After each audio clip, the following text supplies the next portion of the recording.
morning. We are joined once again. Myself, Stefan, Bray, and Trevor are with me. And today we're here to talk about how much philosophy is too much. And we might get into information hazards as well. So, this how we imagine this meeting topic is pretty informal. We're thinking, really, at least I'm thinking, uh, personally to you, right? How much philosophy is too much? And we'll get into our assumptions as well. Like, do we assume that people can take more philosophy than us, or can other people take less philosophy than us? We'll see. But let's go around. For introductions, real quick. Starting with Bray. Hello, everyone, and welcome back to the podcast. We are on episode 32, if I'm not mistaken. We are chugging along. How much philosophy is too much? What a question. I'll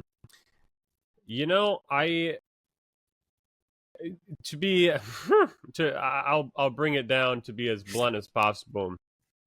I know for myself that there's a great deal more that I could do personally, like you're saying. However, sometimes when I look around at other people, I wish I could say like magic words and be like, please take like this philosophy 101 textbook and just immerse yourself in and there's multiple reasons for that. Like sometimes you just see somebody who like has not figured themselves out yet, or like somebody with terrible critical thinking capabilities, and I'm like, all your worries, just flip a few pages of this book. Because I do think that philosophy is a good thing for people to do. I just think that it's not as popular anymore. But hopefully that can change, and people can reharness the reins of self-discovery and the love of wisdom. But how much is too much? I don't know. I'm really excited to hear what you guys have to say about that. So Yeah. Well, we may end up with a conclusion. You know what I mean? mm-hmm. And I could, God. I could hear,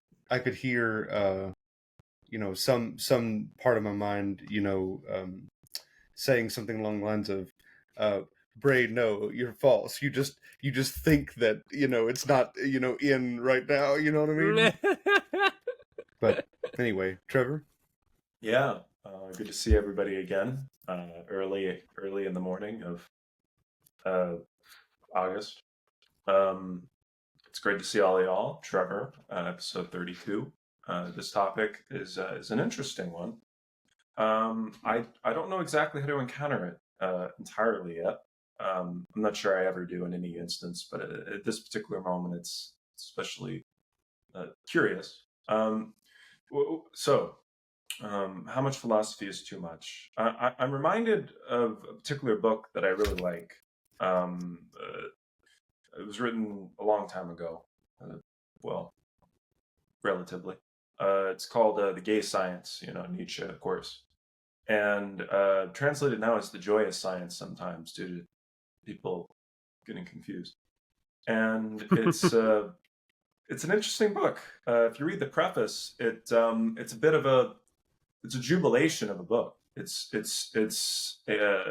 He wrote it. Nietzsche wrote it after a period of his life that he considered very cold and very constricting, and he felt that the book came along with a general loosening of the spirit, a warming of the heart, and a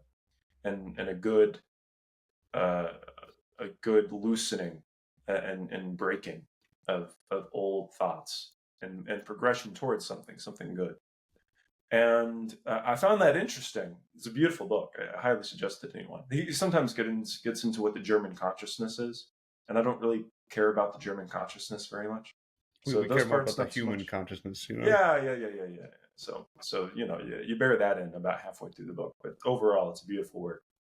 And he, after reading it, it makes you wonder, or in relation to this question, how much philosophy is too much? Well, sometimes it leads you to, first off, philosophy. What is philosophy? It's just It's just what we're doing right now. It's just in a sense it's just thinking. It's thinking and ruminating over your own ruminations. It's thought, and taking that in consideration, it makes you wonder, well, how much is too much? Well, what's really scary about that is it's entirely up to your own set aspirations and goals. There's not really a blanket statement or a solid case to be made as to what you should be doing outside of your own world creation, and in so doing, or in so seeing the world that way, it's really hard to say when there is well, I can only say when we talk about something being too much for you, it really depends on what you want, and those sort of and that sort of declaration, and it becomes very difficult to answer these sorts of things.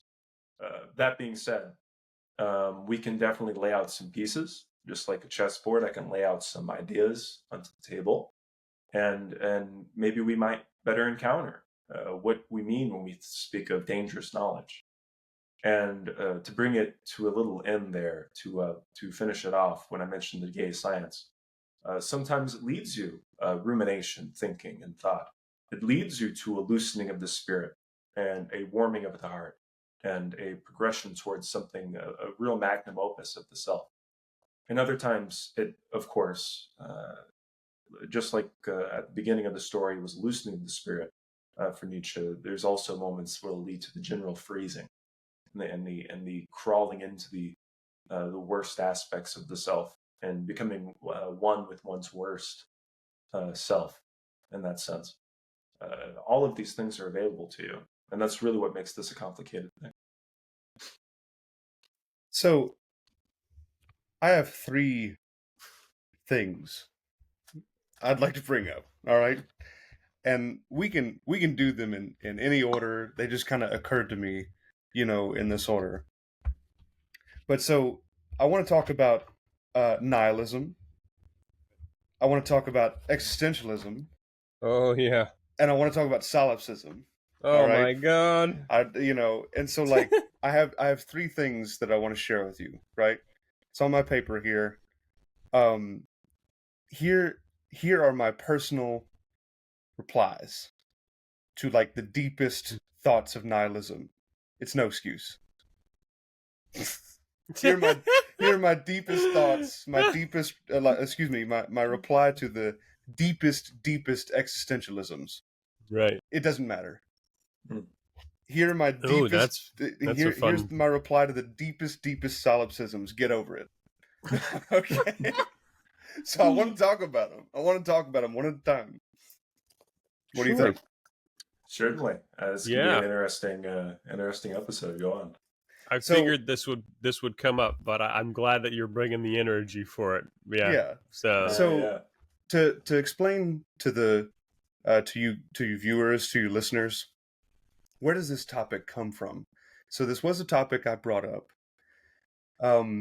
It's another one of those things where, it's like I've been meaning to talk about it for years, but I don't exactly have the right crowd to talk about it with, every day. And it's one of those topics that gets misplaced, right? Because we literally have a philosophy podcast, all right? I mean, like, we're literally here doing this, right? So why are we trying to tell people what's too much? Like how can But this is the way I want to approach it. If you, for some reason, have stuck with us for 31 episodes, right? 31? 32 now. 32. This would be number 32. If you somehow, or for some reason, stuck with us for 32 episodes, first, we thank you. And we want to know your comments, like, put your knee-jerk reactions. What is too much philosophy? A good example I can think of right off the cuff is politics. That we have people in office who are so down these political holes they can't see light, for example. But I actually really don't want to talk about politics today. I want to talk about those 3 things. So let's get back to them. this is like a topic that is close to me because I run into it often as a philosopher. And we should all be running into these ideas kind of often. A healthy nihilism is a good thing. Okay? Like having it in some capacity. A healthy existentialism is probably a good thing too. Why? Why those two especially? Because it denotes a lot of rational thought. All right, that's what I'd like to say on the onset. And it is my personal opinion that no amount of solipsism is healthy. Okay, so we'll get there. We'll get there. But anyway, these ideas that we encounter, first we should, unpack, what they mean, right? So which should we start with? Well, I want to maybe keep solipsism for last. That's my only request. Sure. Maybe nihilism then. I mean, that's Nihilism. one way. Yeah. That's where a lot of people start, right? Yeah, certainly. That's where a lot of like 14-year-old cringe Tumblrites start, right? The Doomer, sure. The Doomer pipeline. The Doomer pipeline. They see their first image of Nietzsche, and they need to know what that man is on about. You know what I mean? Yeah. So who wants to tell the audience? Who wants to try and tell the audience a very unaccredited that's going opinion? to be a job for Trevor. Okay. All right. Actually, it happened in the gay science. Like you write down like the knives that were used to kill God and all that kind of thing. Mm-hmm. Did he say I knives? will be right back. Yeah, but we can take a moment. We can take a moment. Yeah, Let's we'll just pause here. Yep. Shoo-do-do-do-do. And then gather your thoughts about nihilism. Yeah, right here. Yeah, cool. Yeah, I think nihilism is where we all start. Oh, certainly. Well, that's what we all fear. Right. I think in our generation, I think that we start with nihilism for some reason. Yeah, well, it makes perfect sense. I mean, all of the 20th century was like beginning to encounter nihilism, and now we do it when we're like young teenagers.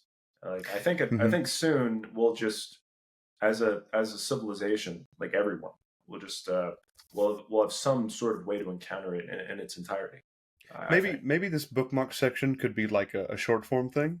Sure. But one thing I'll say is, like, as an example, think about how much knowledge you had to have to graduate your undergrad. What was your undergrad again, Trevor? Psychology. Psychology.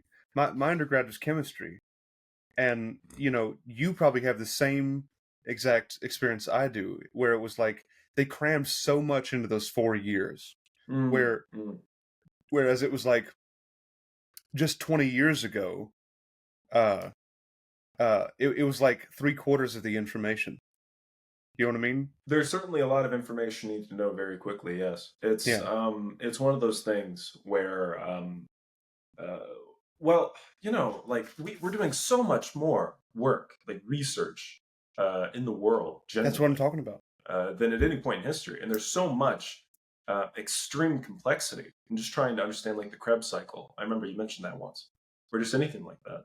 That in order to get to the frontier, which is what science is, like what if you want to do science, you're doing a lot of stuff that is, but you're also trying to move the frontier. To get to the frontier takes years now because we've pressed it so far, and it makes you wonder how many years of schooling our children and their children will have in ratio to our own. That's what I mean. Just due to the frontier, just growing and growing and growing. So to invite Bray back into the topic at hand, we were just talking about how, like, back in the day, people would encounter nihilism when they were grown-ass people, and now we're encountering it younger and younger, almost like it's facilitating, we're facilitating more and more knowledge gained in a smaller amount of time. Yeah. Anyway, Trevor, tell us what your unbiased, very objective, unaccredited opinion of nihilism. I shall do my best. So Nietzsche, in the gay science, but also, of course, in Thus Spoke Zarathustra, had this idea, or not this idea, but he saw, speaking from his perspective, he saw a serious issue that had arisen within at the time Western civilization.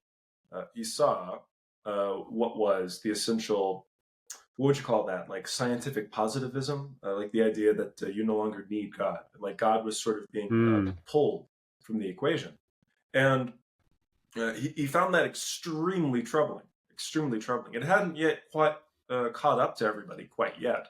But he saw and believed he saw the uprooting of what necessarily is the bottom floor of which the entire civilization is derived from. That is to say, like the idea of this Godhead and all of this stuff, this structure that holds everything together.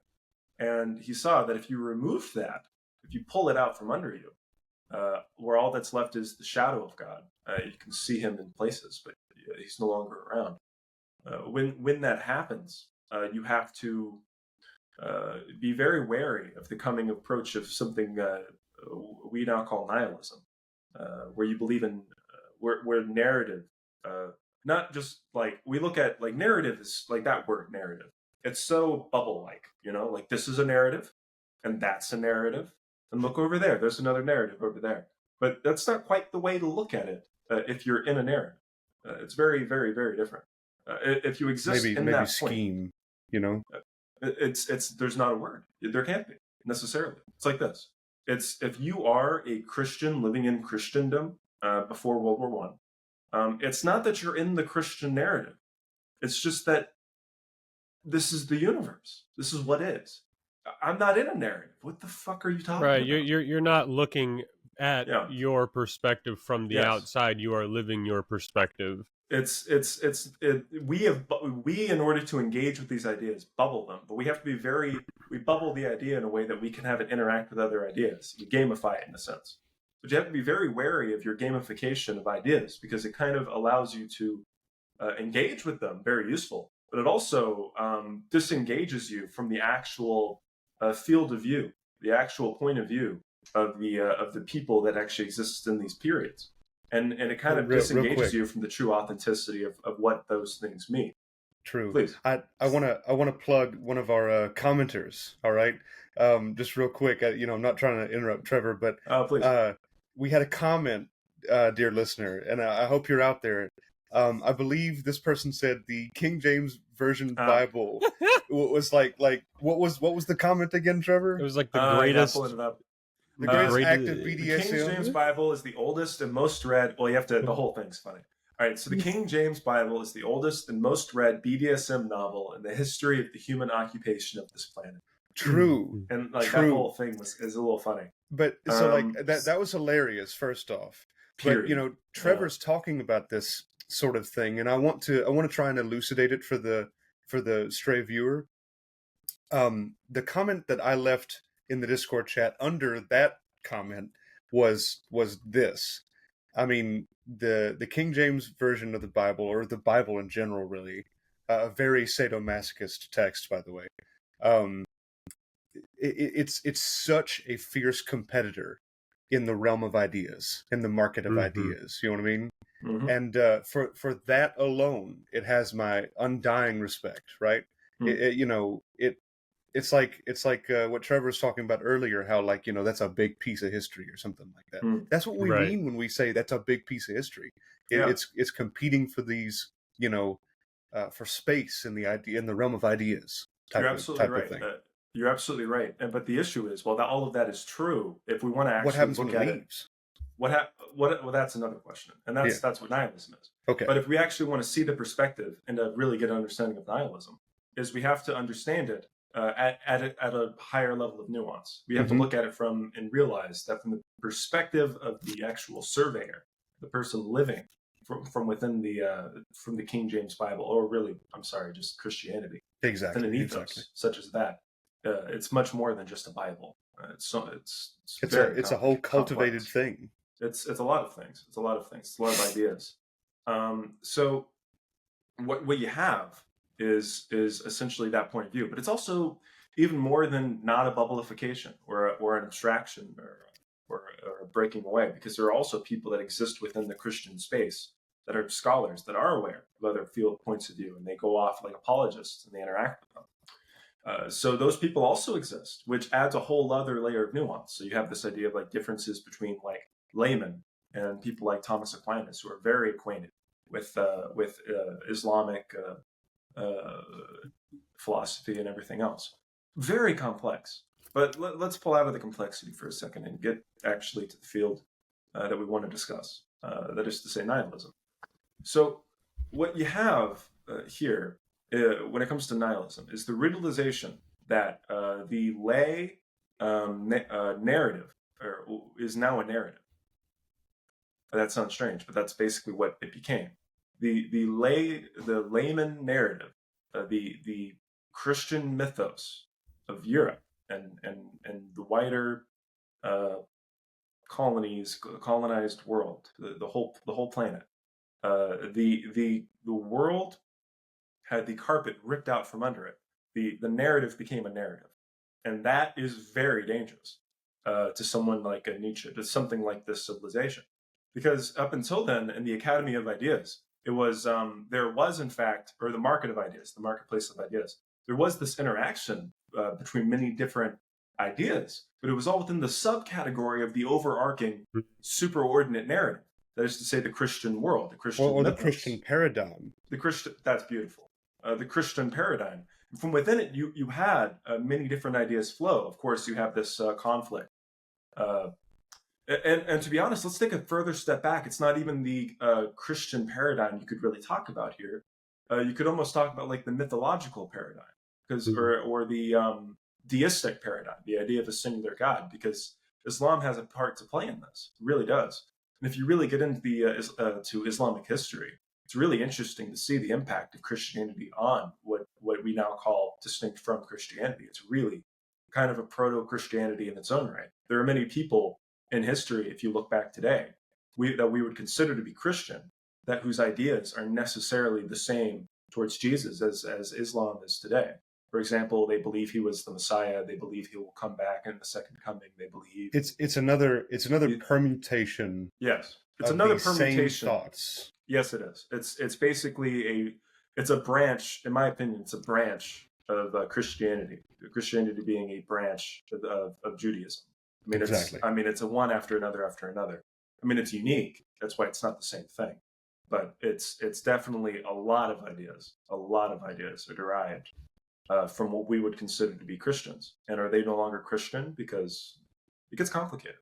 Anyway, so when the superordinate idea itself just becomes another narrative, you have this calamity of realization that Nietzsche has, where essentially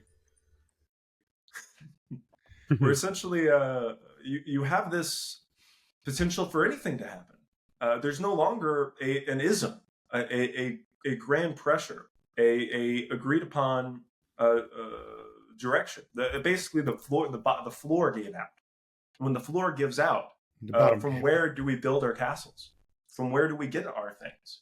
Where does all of this occur? And he was horrified of the potential of people to realize this and do terrible things and try to fill that space, try to fill that void with some other sort of energy. And that's essentially what nihilism is. And that's what he feared. Whether that be like a political ideology or otherwise, that's a discussion of the 20th century, not the 19th, when the Joy of Science was written. But that's essentially what nihilism is. The realization that there is no God, that there is no that there is not it's just narrative. There are many narratives. These are not so, and as soon as you have that realization, you find yourself incapable of grabbing what you could call a pole. A pole is in like like the pole of the Earth circling the sun, or how the moon will circle around the Earth. You lose that ordinate position from which you can gravitate from, and now you're just moving in free space, and that's essentially where nihilism comes in. That fear that you can go anywhere, and that's what nihilism is. It's the anywhereness and the other a contempt that one could have for oneself, for one's world that could arise, because that's now perfectly something that can happen and does happen. Sure. So, I mean, Bray, we definitely want to hear from you, but I'd like to reiterate, my reply to people who go too far down the nihilist like camp is it's no excuse. Right. Mm. Which is why, it's great to introduce the Doomer pipeline of, 21st century nihilists to the next step in your nihilistic evolution, which is existentialism. Yup, Mm. that's As you try to You get out of it, certainly. grow beyond where nihilism is this sort of pressure to resign yourself and despair. Existentialism views this and tells you to take responsibility for yourself as well as the overarching narrative of your life. And this is why I'm such a fan of existential philosophy. It is my favorite branch of any sort of philosophical discussion because it does glad we have you to talk about it. it does underlie everything. Like Trevor was talking about, once that blanket or the blanket, the carpet or what once once the the floor, blanket Bottom, Yeah. the floor, or Yeah, whatever. once Right. the bottom gives out, yeah. once the bottom has given out, and there is no longer anything to support everything on top, something must fill that void. I should mention before I leave it there, I do believe that Nietzsche was wrong, but that's a discussion for perhaps later or another day. That's Sure. no, that's what we're here to talk about. Right. Like, how can you go too far down any one philosophical rabbit hole? And the answer is yes. And the answer, yeah, Nietzsche is a great example, Well, I think. Well, not that you can go too far in. Well, yes, you can. Yes, you can. I mean, if anyone's ever had this happen before, you can get into a circular, not a circular, An but echo like what you chamber. could call a ribbon, Yeah. where it constantly ribbons over and over and over and over and over again, like an eternal just braid of the same thought.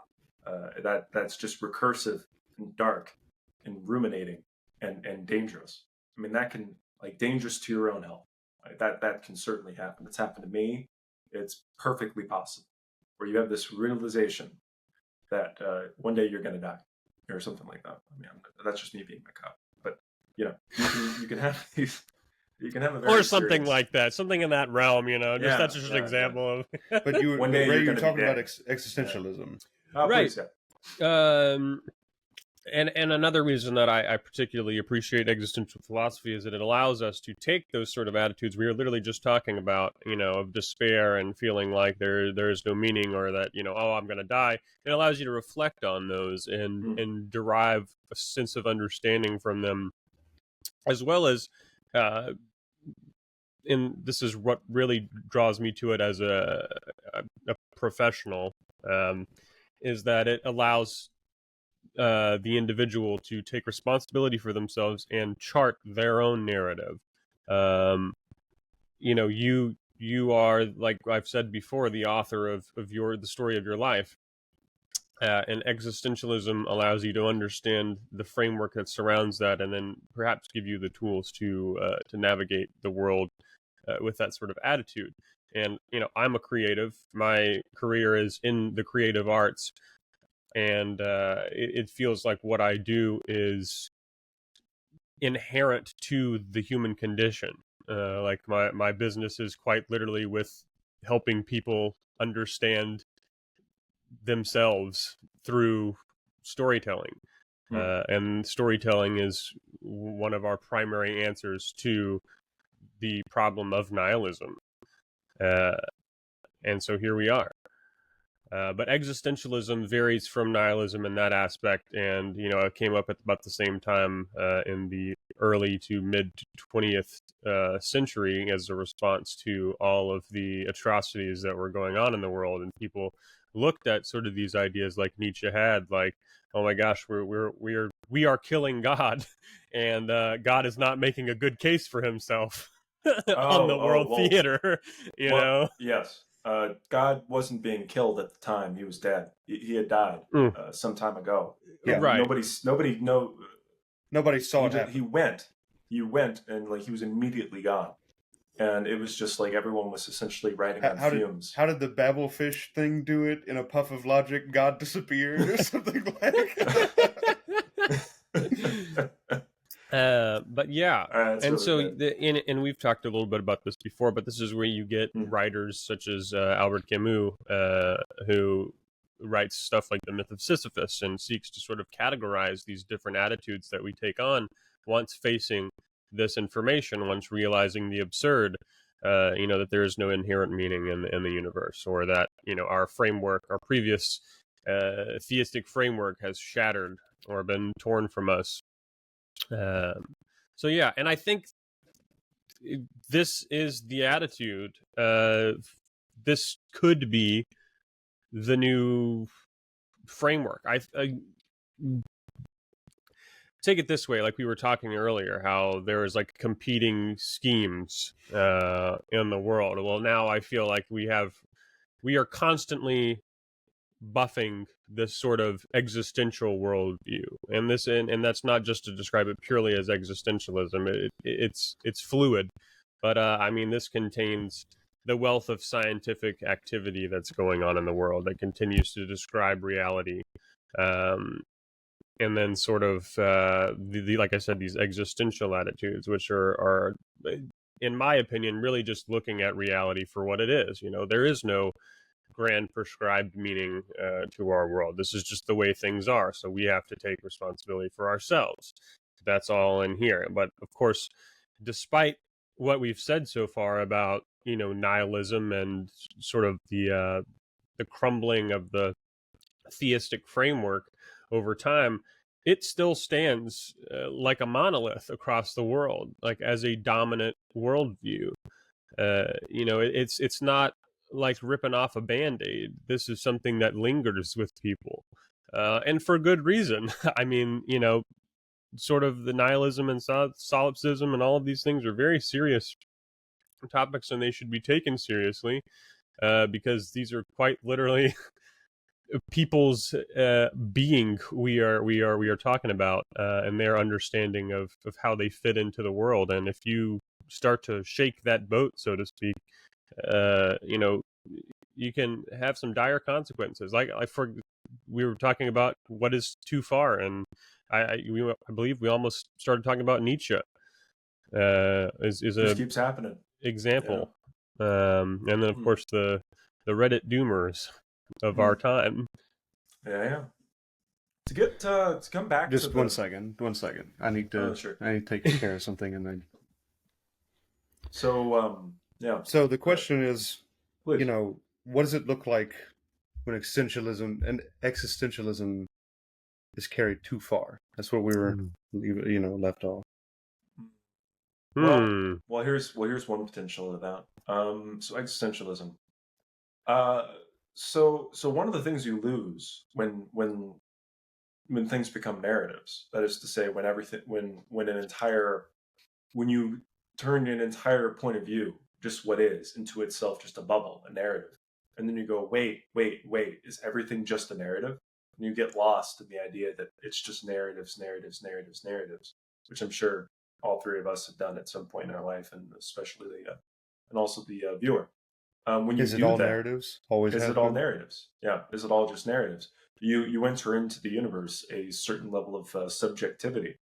Once you allow for subjectivity, you then allow for a very serious amount of vicious character into this world. You allow for that in a sense, or you certainly can allow for that if you're not careful. That is to say, you lose the objective, both in the sense that you lose your sense of right or wrong, and you also lose the overarching narrative of the world. Kind of funny I say that, but the whole idea is there can be a intuitive feeling of right or wrong. You can kind of gamify or relativize your own sensations, your own feelings, and go, well, listen, I don't really like tyranny, but there are people throughout history that do. I mean, it's perfectly fine if you want to be tyrannical, Or you could say, really, Trevor, like the previous episode that we did about, the moral framework of an atheist. You could say that, losing a we'll just say Christian understanding of the world, if your morality is completely tethered to your religious framework, then Mhm. once you take away that, that floor, Yes, that's you this is just where a lot of necessarily people yes, yeah. You just raise necessarily questions. surmised what Nietzsche was worried about is the idea that if you unplug the religious framework, you necessarily also detach the ethical all the ethical implications of that framework. The pole is gone, therefore everything becomes free and flowing. And there is a certain amount of validity to that. I mean, obviously, look at all those people out there that relativize everything and go, well, listen, I'm going to try to not make this macabre because it's very easy to do so. But like, I don't really like torture, but in some cultures, that's seen as something that's acceptable for the state to do. Let's say that's one example. You can get considerably more messed up than that, but you can relativize things, and you can fly away from your own intuitions. You have a certain sickening feeling, or sorry, I have a certain sickening feeling when I talk about things like Guantanamo Bay, let's say, or just the treatment of like Uyghur Muslims in China, or what's going on in Gaza, let's say, like you can have sort of a bad feeling about it, and one of the pitfalls that you can fall into when you get into like absurdism, existentialism generally, really, is you can go, well, that's just your opinion, man. and that and that can be really dangerous. It can be, and then it becomes power. That's the real issue as well. You go, well, the only reason why like you care so much about liberal democracy is because you grew up in the United States, and that's just like your opinion, man. And that really Hmm. shouldn't, and that really doesn't matter. And like in China, it's perfectly acceptable for them to live under a tyranny, to like have no choice in their government, have no right to speak ill of their government, that sort of thing. Like I've seen those arguments very frequently online before. There's this one particular writer. I think his name's I'm not going to say it right. He's from the UK. His name's Martin Jacot, something like that. It's a French sounding name, but he's from the UK, and he wrote this book called "When China Rules the World." And he's British. He has a very British accent, all that sort of thing. This bald guy, and he seems like a perfectly nice guy. But I've seen him discuss commentary, and basically he is very, very pro-China. And I've seen it happen where he'll He's be in sick the in the room head. at a panel during a discussion, something like, "Well, did you see what's happening to the Uyghur Muslims? Or do you see this? Do you see that in Hong Kong?" And he will essentially, and he's relativized it in a sense, and it becomes simply an expression of power. And like if we look at it from a quote unquote Western perspective of tyranny and horrible treatment and being silenced and being what would you say disappeared. Like there were just recently there were two different very high people in the Politburo or the political system of the CCP that were just disappeared. The equivalent to what would you say, like Blinken and like Lloyd Austin, like are like the equivalent of those two men were just recently disappeared in China. Like they just vanished, no trial, vanished. Like that kind of stuff happened. And he goes, well, you can't just look at the China from a Western viewpoint. Like that's his answer, and that's essentially saying that what you consider to be your intuitions of your ethics are themselves relative and aren't actually valid, and your feelings about it are you not unilaterally shared, and it's not true, and that can be quite disheartening, and that's something that an existentialist viewpoint can have on you, and the implications are quite dire because you can have yourself in a situation where you could have something like what would you call, if we go further back into Nietzsche, we can talk about like the master morality versus the slave morality systems that he speaks of, and the genealogy of morals, later work of his, where he speaks of how entirely different ethical systems can grow.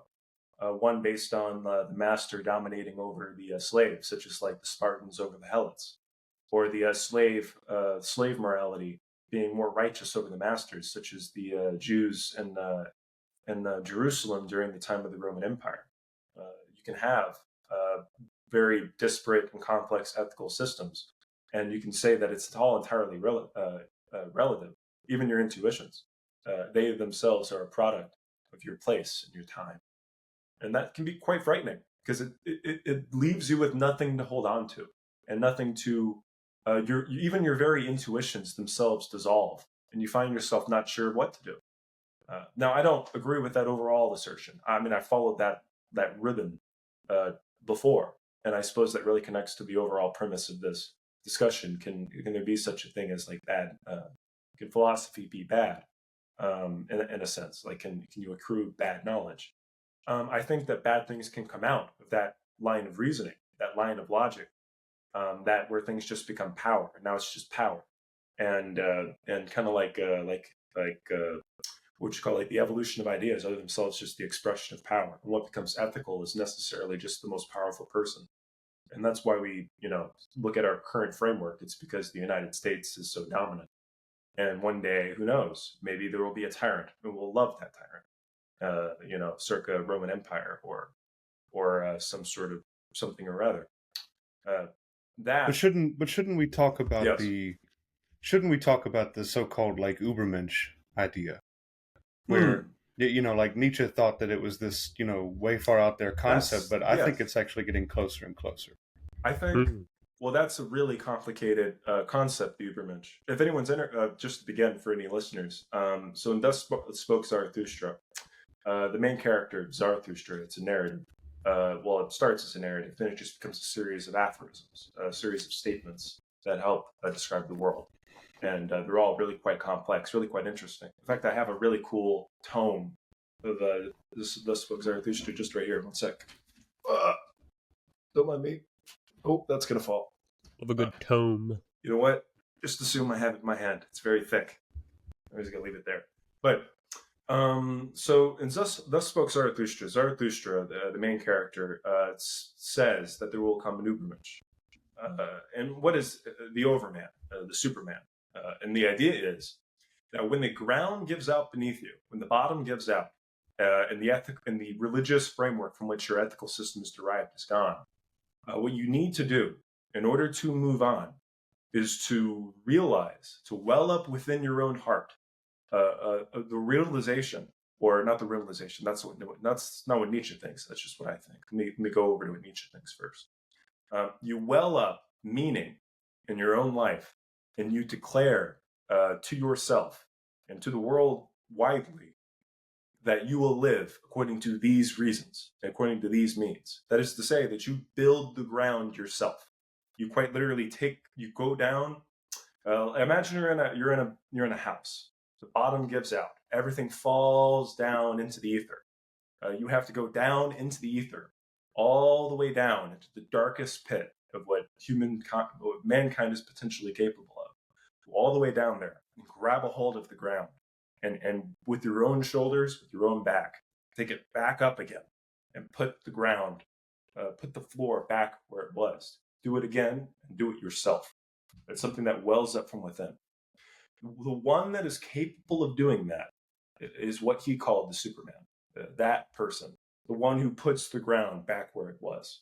And that this is what I eventually wanted to get to, because I totally and fundamentally disagree with the idea that there's like the kind of language we couch this in, the kind of language that we slot this in type of idea makes it seem like this is something far-fetched. Makes it seem like this is like a messiah will do this. You know what I mean? Well, that's what's interesting about the story. Okay. Yeah. Well, because Nietzsche writes it according to those terms. But what's strange is, as the time wears on, and we look back at this book, it's becoming more and more apparent that we're all going to have to do this. Yeah. Okay, you just said, but I was just about to say that. It's something that every individual needs to do at the beginning of their life. It's part of the story. Everybody needs to. It's not that everyone becomes the Superman. It's that everyone must become the Superman. If you want to keep living, you could either run from your lack of meaning, or you could make meaning. and it's not as easy as it used to be. I remember just this is a conversation I had with my dad, actually. He was talking to me, and we were talking about anxiety and how strange everyone's all anxious all the time around here. Like people in my family. I won't say who, but people in my family have very serious problems with anxiety. And in fact, me included, especially in early high school, college. And my dad was confused by this. He said, "Well, I don't understand. Why is everyone so anxious? I wasn't that anxious at that age. I went off, I did my thing, I worked really hard, and I made me something myself." And I'm like, well, there's a very serious difference between your life and the life of myself and this other person. You have Christ. You have something. You have a scaffolding, a world that you can that lifts you up and holds you. You are an individual, but you as an individual are cherished. You are cherished for what you are, and you're redeemable, and you will be forgiven if only you ask for forgiveness. There is a system at work that if you only open your heart is waiting for you and is there, and not to and will mention pick you up again. potentially live forever afterward. Well, that's a whole other discussion. But Right, you I'm have this saying entire world, but that's the difference. When the bottom gives out and that's gone, it is punishing. You exist in this world. And nothing will pick you up. There is no one waiting. Well, I'm just saying at the very beginning of this line of reasoning, once you get out of this position, it looks quite different. But when you're first in it, when you're first in this realization, when you lose God, let's say, you're in this world. Well, nothing will pick you up. No one will forgive you. Nothing will happen unless it comes from within, and you must pick yourself up. And I spoke earlier in these grand, quasi-religious terms of you have to go down into the ether. After the bottom gives out, you have to go down into the ether, go all the way where all the demons are hiding. I'm going to speak like Jordan Peterson here. You have to go down below where all the demons are hiding, and you have to find the earth again. You have to bring it back up. And in a sense, that's a good way of looking at it, because that's what it is. You have to go all the way into your worst suffering, because that's where you are. You're in hell, and you have to restore meaning, and you have to do it without all of this world built for you, because Christianity is a world. It's a world from which you can exist in successfully. It's a very useful paradigm. It's very not useful, but yes, useful, and also redeeming and beautiful and grand. And now you just have nothing, and you have to build your entire world. You, in a sense, have to be Superman. You have to be the wellspring from which will and meaning wells forth. It's no longer about what you're told. It's about what you tell people. It's no longer about where you're, who died for you. It's what you're willing to die for. Like it's much more intense. It's much more dreadful, because so much more is writing on it. You go from a single soul in God's world to the one from which everything is derived in terms of will and meaning and reasoning and purpose. It's all you, and it's extremely scary. It is.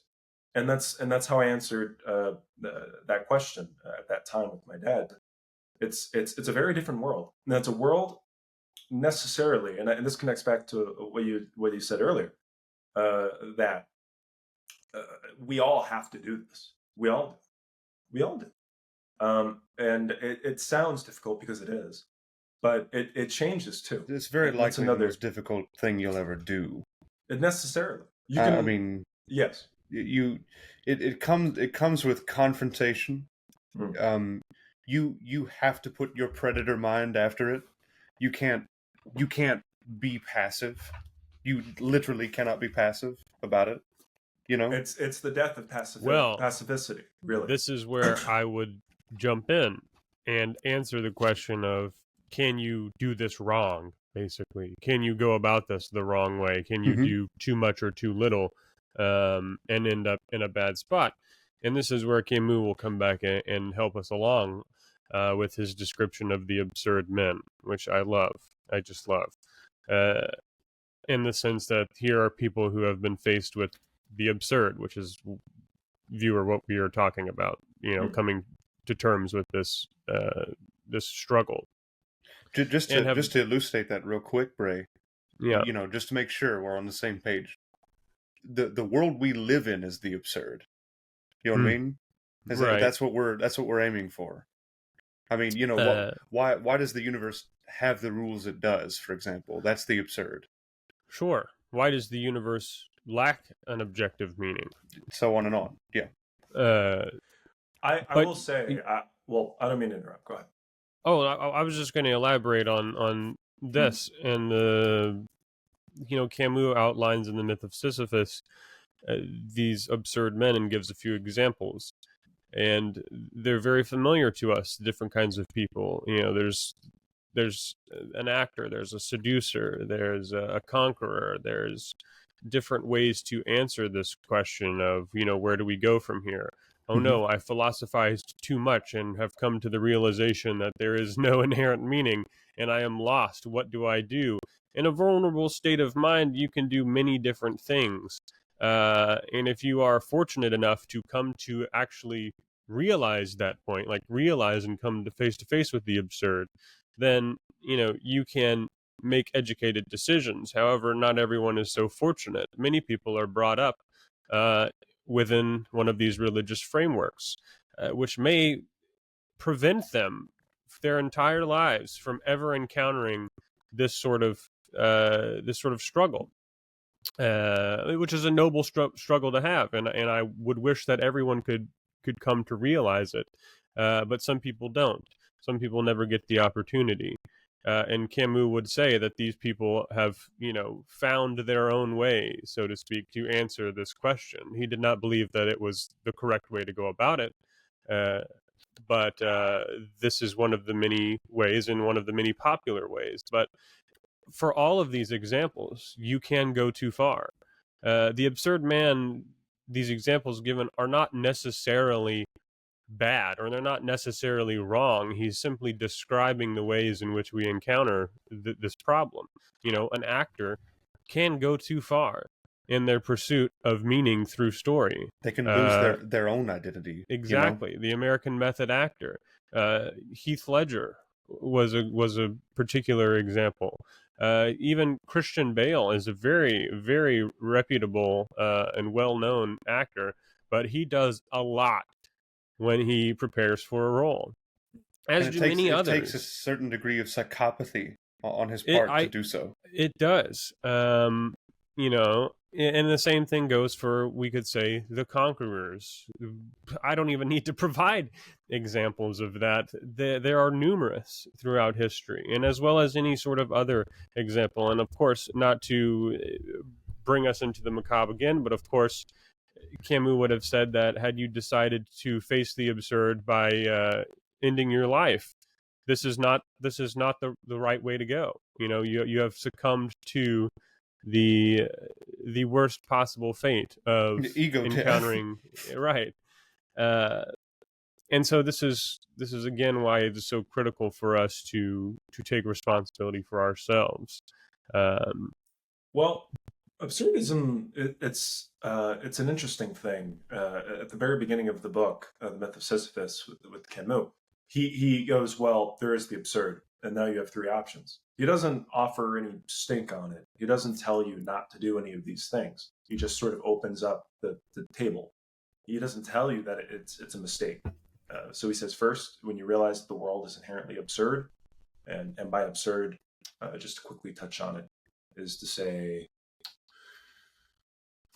the realization that you have meaning, you feel meaning, things feel meaningful, but the universe is inherently lacking of meaning. The floor is completely out.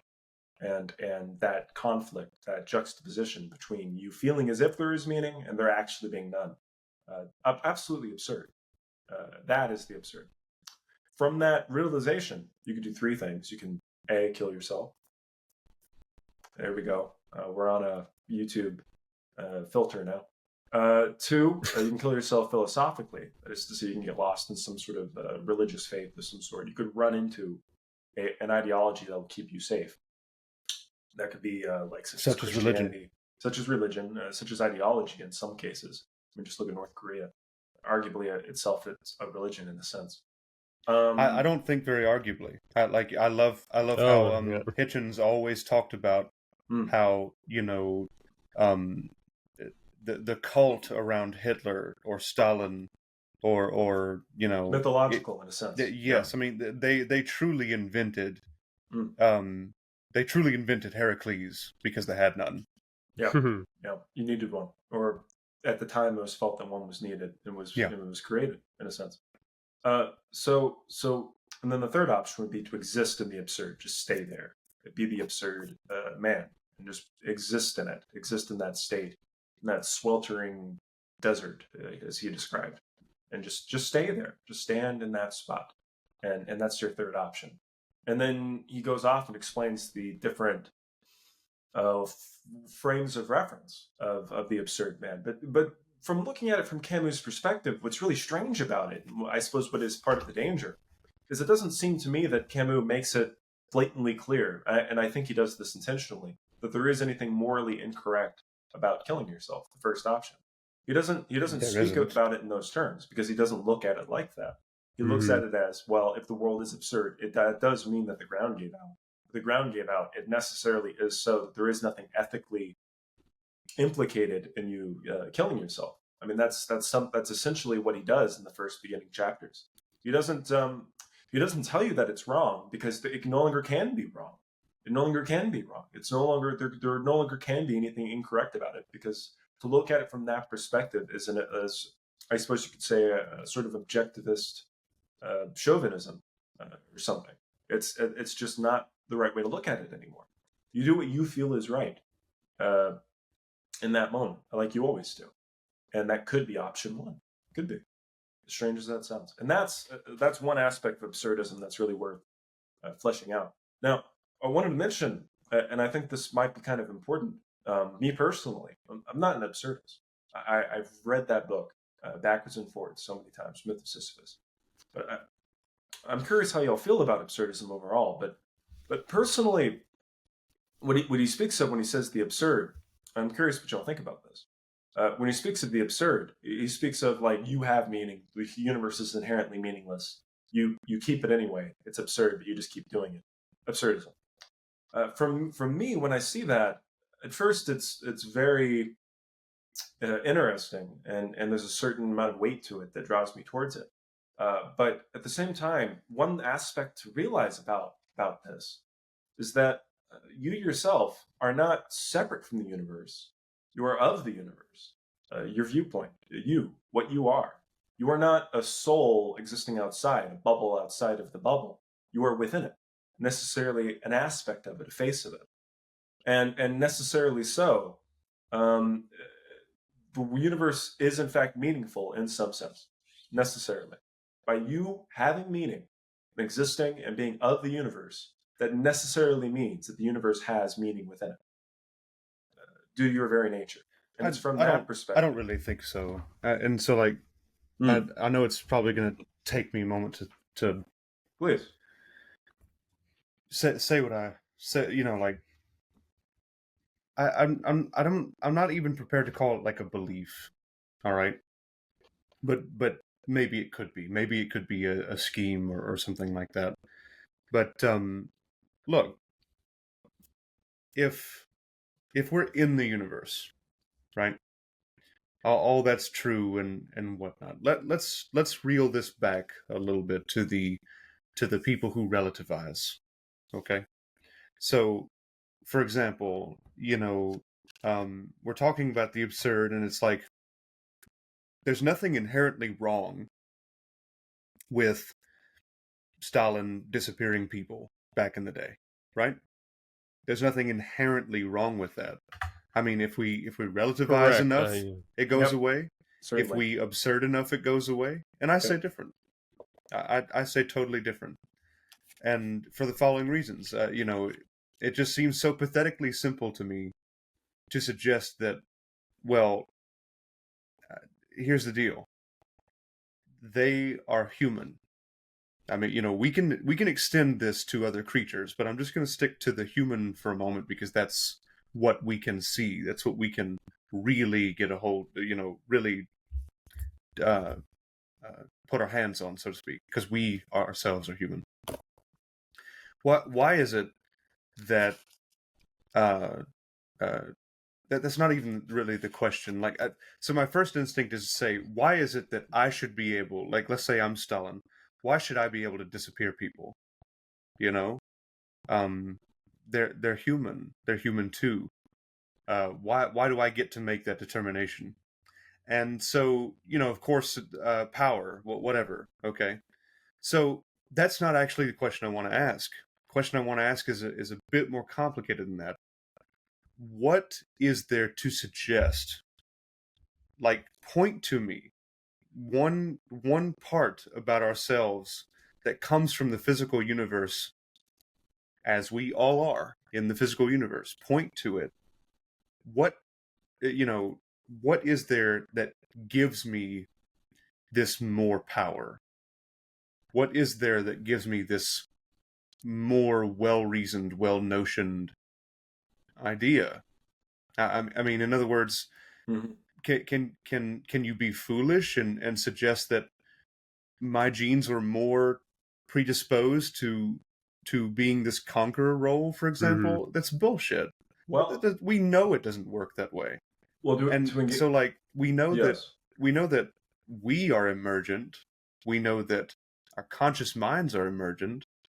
So, like, there are things going on that we can't see all the way, Mm. but they ultimately come from the physical universe. Like, I never want people to misunderstand me and think that, oh, Steph's talking about, like, there's some spiritual quality to humans. There is not. There's a thing we Mm-hmm. could call spirit, but I actually prefer the original meaning to that word, wind. That Mm. they didn't really, like. I'm serious. They called it pneuma in the Greek. Um, there's a kind of continuing affect to you. You, from one moment to the other, Very you are, Aristotelian of you. Yeah. well, you continue. But, like, my point is Mm. that there's no spiritual quality, as in there's no supernatural quality to you. There's Mm. only a natural quality. All right, there's only nature. So back to what I was saying. Point to me, I dare you. Point to me one part of my physical being that suggests that I have power over others, power So, over even my mhm. situation, Yeah. power over anything.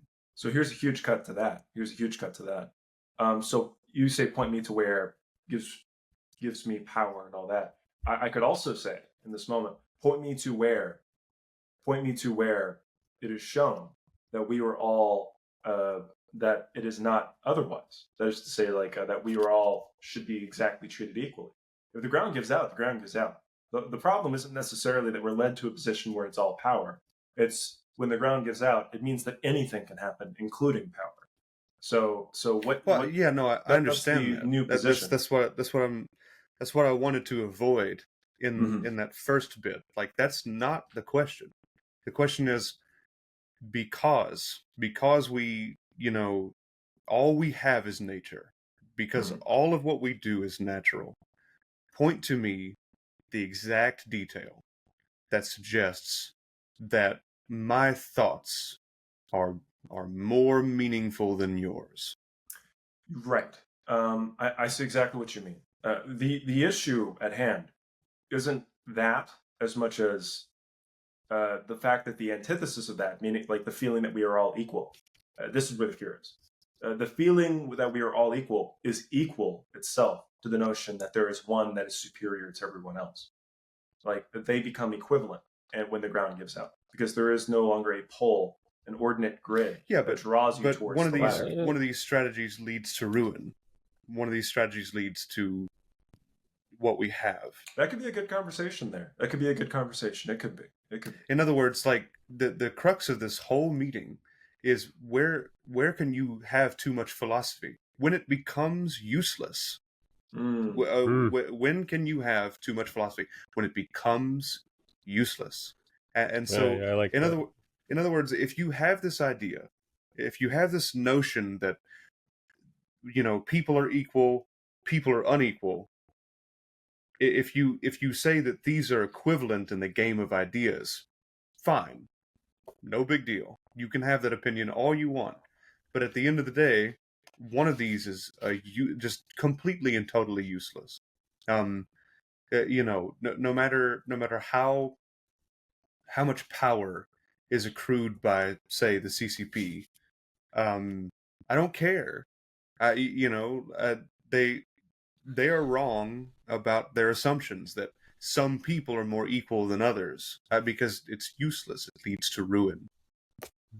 That's a good buttress there. It is, and I think ultimately that's where we'll find ourselves here and now as we do this marketplace of ideas. Sure. I Because in a want I sense, want us to I want us to migrate on that note though to solipsism. I really do. So like we had an hour of conversation about like where these things come from, and ultimately, just to recap, the too long didn't read type of idea, that uh all these thoughts of nihilism and existentialism led us where? Within, right? Mhm. In other words, we started talking about how the bottom gives out and you have to go within. We started talking about what Trevor said, we are in the universe, we are of it, and so there must be meaning to us and the absurd and so on. So what I'm trying to say is that this is kind of where I have arrived in my philosophical growth, and I don't see at present a way out of it. All right, this is what I Well, wanted to get to, the the yes. the idea that we go within and within and within, Mhm. and you can retreat too far within yourself. You Mm-hmm. can do that. And that's what I mean by this solipsism. You believe that yours is the only perfect frame of reference. But y'all know what I'm about to say. I'm a very big fan of suggesting that we need to pay attention to the scientific discoveries we've made. Uh, you know, Einstein said, and we have shown that all frames of reference are co-equal. In other words, Bray's, Trevor's, mine, but it doesn't have to be human. It could also be just a frame of reference we pick at any physical point in the universe. So, and look, that's not trying. I don't want anyone to think that I'm making a quantum leap from that to the American way. Okay, like that's not what we're doing here. Okay, all I'm Mm. trying to suggest is that this solipsism is crazy. This retreating within yourself over and over again, it's nuts. It's useless. Oh, And that's why I say get over it. well, in an aspect, in a sense, I agree, but in overarching, I disagree. I have to say, I think it's going from within that you can build and create the self capable of going out. You have Mm-hmm. to, like that whole story we said at the very beginning. There is a degree and a serious need of looking within oneself in order to build a self that can exist and go out and do things. One of the my life became very formative after I became very different in a good way, according to me, in a very good way. Once I built myself and I realized that everything welled up from within. And as soon as I felt it well up within me, this feeling and this movement, this progression, this ability to change the world, the realization that the keys of the car in my right hand, I lived a very different life, and a much better life, a life that I felt was meaningful, and I could do things every day that it were meaningful, and that didn't come Exactly. until I did a very deep inner search. And I feel like I So feel I like all three of us have yes, at least attempted to well up well from up from within. within. Yeah, Yes, and I think you necessarily must if you want to I lead, think lead a so. successful life. At Mm-hmm. least in today's paradigm. Although I will say, those who, in the absurd sense, kill themselves philosophically, but I wouldn't go that far. Just to people who exist within a paradigm, they can also do very successfully as well. Perhaps not on the strongest ground. That's probably my chief concern. That you build sandcastles on sand. If you don't go all the way into your own doubts. Well, let's have a quick example to like Yes. really bring this home. Okay. Mhm. I'm trying to think of a really good one. Bray, who's one of our like deeply Christian like billionaires in this country, who's like made a good life for themselves? Like, just name me one. What's his name? You know the guy, the demon-looking one. Yes, Kenneth. Kenneth Copeland. Copeland. Okay, Mm. let's take Mega Hitler, Kenneth Copeland. All right, all right. I'm telling you, like, and by the way, I don't know if any of you have seen this or not, but he's now filming himself doing blood sacraments. Oh, Yes, I shit you not. It's on camera. I've seen it. He is putting, he's cutting his hand and pouring it into grape juice and pouring it into another man's cup and calling it a covenant. Like, he's a megalomaniac. Okay, Wow. he is so deep in the conqueror role. You know what I mean? And by the way, one last thing, it's fake. Like, he shows his hand to the camera multiple times, and there's no laceration at all. It's totally fake. It's totally how fake. dare he? You know, he would never dare Commit to to the prick bit. the hand. Commit you to the know? bit. Commit to the You know what I bit. mean? Yeah, that's But right. no, Commit to the seriously, bit. Yeah. seriously. Let's think about Kenneth Copeland here. Has more money than God. Okay? And I mean that. He had people, just as a quick aside, so few people know who Kenneth Copeland is outside of, say, I mean, you know, the utter South. All right? Everyone knows who Eminem is, the rapper. Right? Yep. Surely. Net worth $780 million as reported in 2024 Forbes. Exactly. I saw a video article type thing.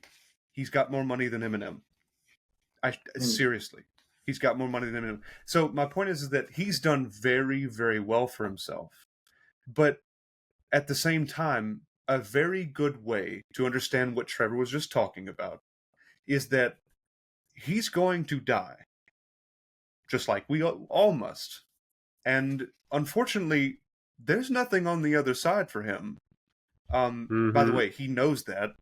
I will take the Hitchens kind of standpoint and be like, no, he pinches his chubby cheeks every morning and says, "Ooh, I got away with it again." I believe that about him. Okay. Well, that but wouldn't. No, time out. Seriously, Certainly. the whole thing I'm trying to encapsulate for the audience here is that a good way to understand what you just said, Trevor, is that no matter how deep he is in this ideological hole, and no matter how successful he becomes, none of that matters.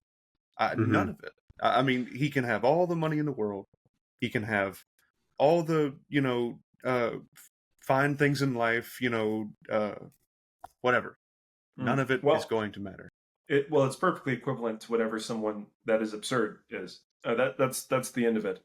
But I will say this: when I was thinking of the man who kills himself philosophically, I was thinking more like a different example would be like Muhammad Hijab. If y'all know about Muhammad Hijab, he's this dude. He's a debater. I dare say a master debater, in fact.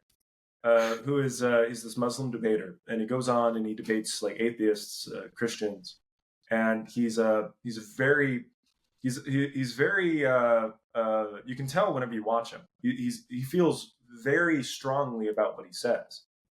Say what you want, he really feels his arguments, his Islamic apologetics, or just his arguments for Islam, and that is in itself can be a very meaningful life.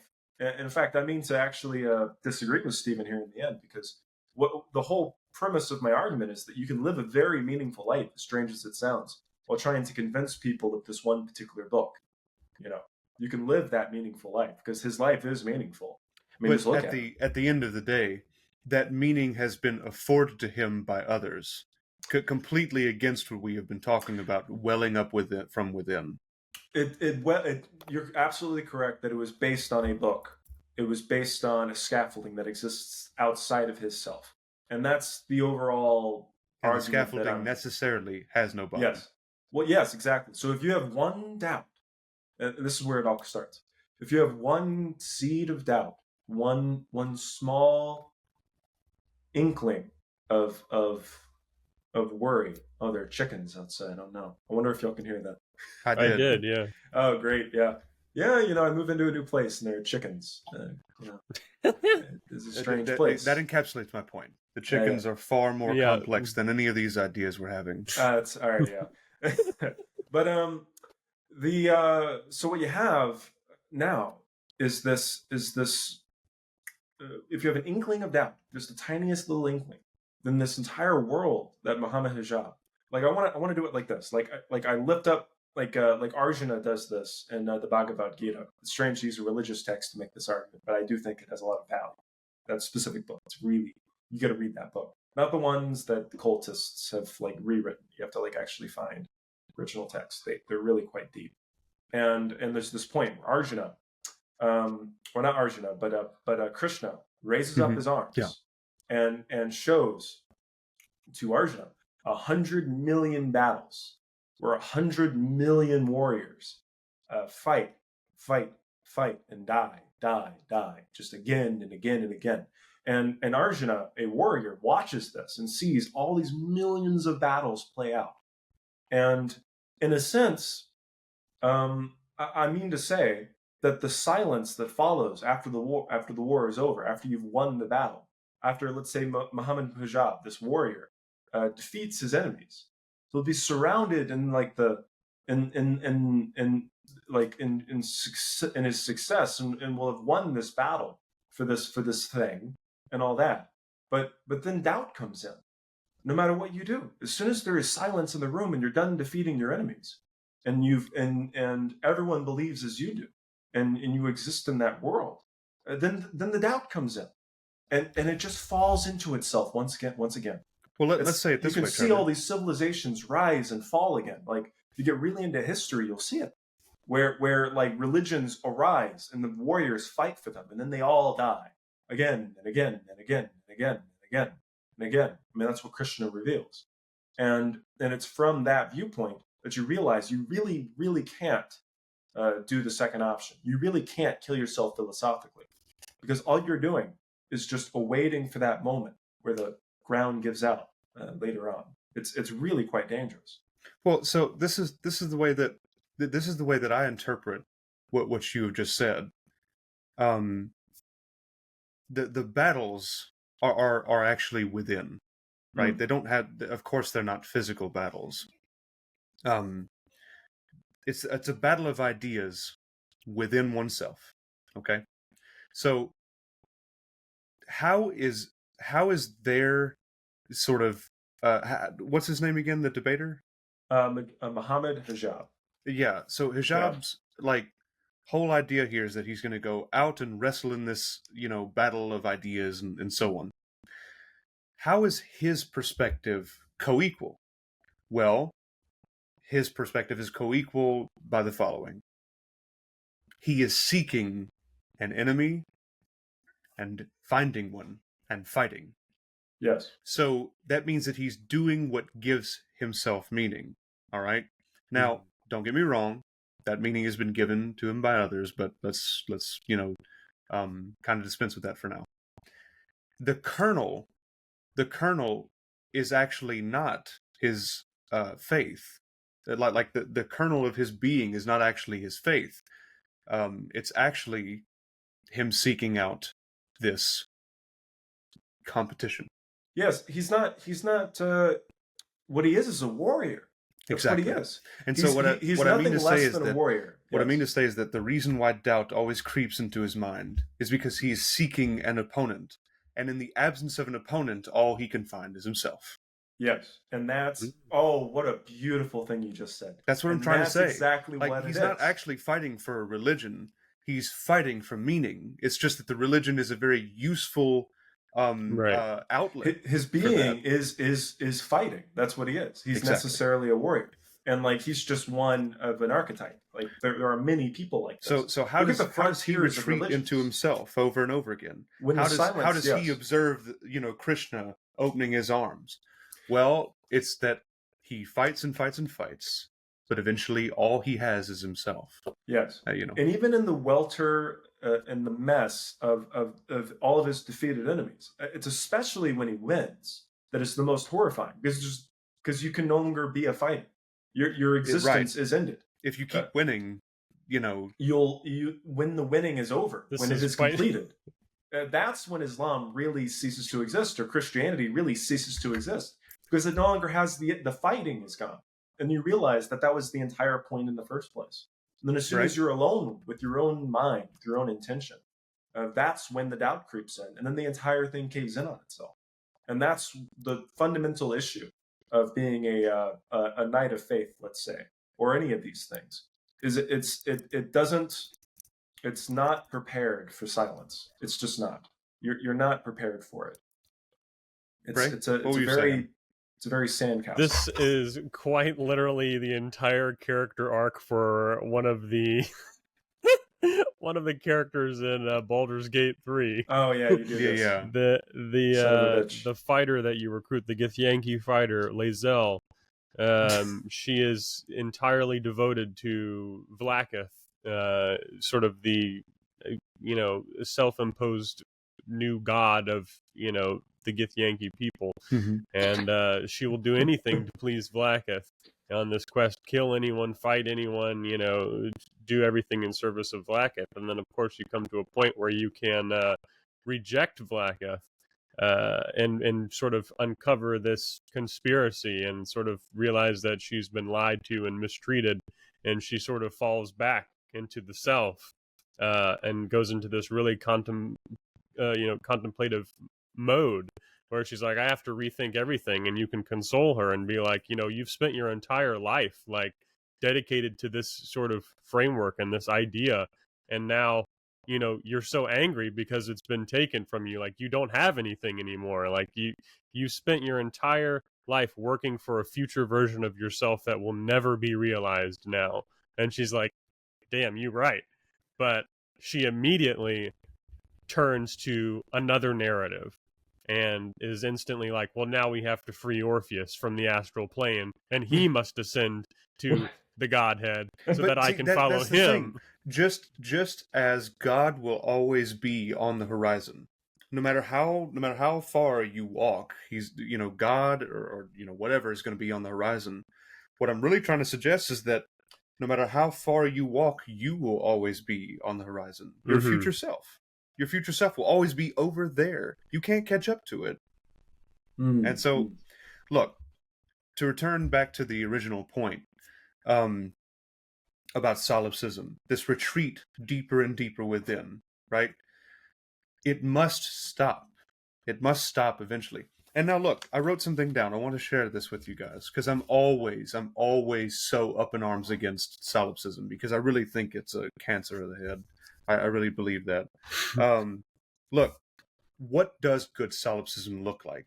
And for me, personally, because I'm so just like a scientist, observations, so on and on. Y'all know that.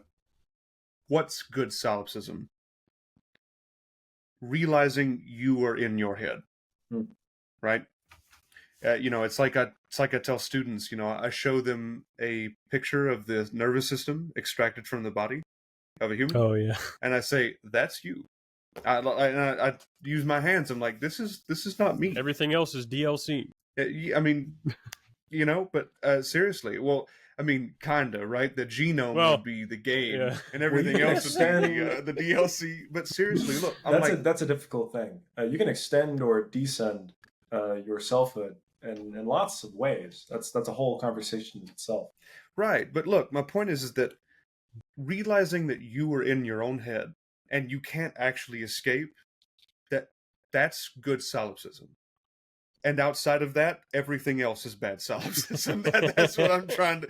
No, seriously, the way I would like to say it, in all seriousness, is that outside of that, any solipsistic idea is bad until proven good. You know what I mean? That's what I'm trying to say. Every time I'm confronted with something that smells of solipsism, like, no, It's bad until it's proven good. Okay, and that's what I mean by my last thing about solipsism. What's the answer to that? Get over it. What I really mean to say is get over yourself. You're not that important.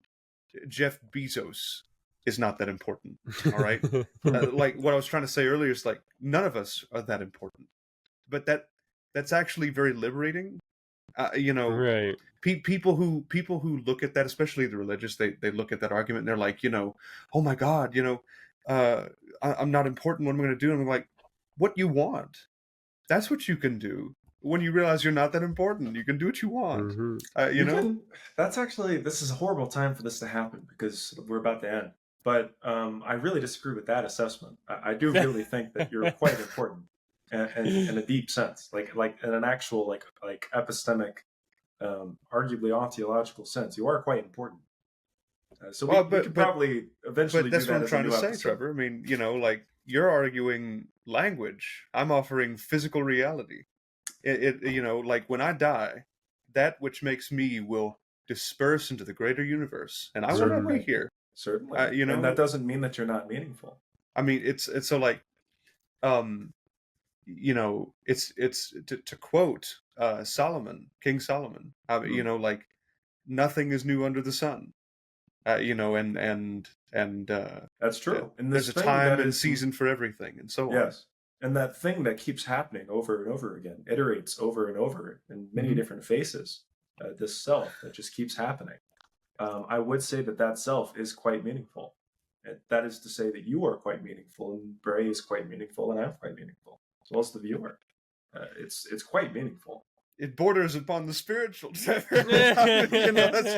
But you kind of re-enter the spiritual in a weird way. If you really do. Let yourself. You really do. I love to think that, because like we've talked about this, part of my everyday language is using the name of God and Jesus and things like that. You know what I mean? Goddamn. It's just kind of like, it's where I'm raised. It's cultural, and so I've just kept it. I'm like, fuck it, I don't care. I'll just keep it. Instead of trying to fight that language, I mean, just whatever. But like, I actually often think to myself, whenever I refer to God, I'm referring to Spinoza's God, as Einstein put it. You know what I mean? Like God being the way of nature. You know what I mean? Like it's laws. It's and so on and so on. But look, to recap, because I know we got to go. What is my answer to nihilism? It's no excuse. You can't just sit there. All right. What's my response to too much existentialism? It doesn't matter. How about that? Embrace that it does not matter. You know what I mean? Like turn it on its head. All right. What's my response to solipsism? Get over it. Get over yourself. All right. But I want to hear final thoughts about that, or about anything really. Trevor first, and then Bray. Sure. I like how you say we all have to go. Immediately I was like, yeah, you're right. We do all have to go. Yeah, we do. But that time, all we do is cope. Wouldn't say that either, but it's a fun thing to say. This all we do is cope.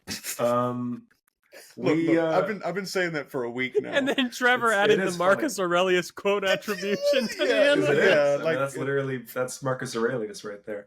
For anyone who didn't see it in the Discord, I just randomly put all we do is cope, and then Trevor here put dash Marcus Aurelius.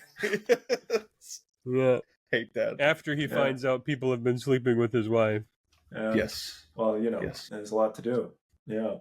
He thought, how much philosophy is too much when you can't stop journaling and people start sleeping with your wife? Yes, exactly. Whenever life starts passing you by, that's when it's probably when. But go ahead, Trevor. Go ahead. Yeah. To end, I would just end with something that I haven't quite broken into yet. Maybe it'll be worth another episode. But that you are quite meaningful. If you feel meaning, that is the universe feeling meaning in a sense. And when you put the floor back in place, when you go down below and grab the floor and you from the ether and you take it back up and you put it back where it was, and you start to live again. It's from that that welling up of meaning from within and power from within, where you can necessarily say that the universe isn't really absurd anymore at that point. It's just what it was, a meaningful world, because it's meaningful now. I am of the universe, and I feel this meaning, and it's true. I suppose I'll end there. Real quick aside, and I feel like disgusting because this is where my thoughts went. Go. But have you two seen Long Legs yet? No. No, I have What's not. that? Oh my god! Like, it's a Nick Cage movie, and you must treat yourself to that movie. All Like, right. seriously, you know, and it's like about satanic panic, but Nick Cage delivers a stellar performance. And he started talking. Trevor started talking about Ooh. going down and down, and I could see Nick Cage going, "We got to go down." Wait, down. Like, I mean, it was. Anyway, go home, watch it. All right, viewer, you I too. shall. It's homework. Yeah, no, I think Stefan said it well. The how much philosophy is too much when it starts being useless. I thought was really well said. Because intuitively I look at this stuff and I'm like, I can't get enough of this stuff now. I'm like, Right. I just want to sit at home all day and read books and talk about being and experience I agree. and stuff like that.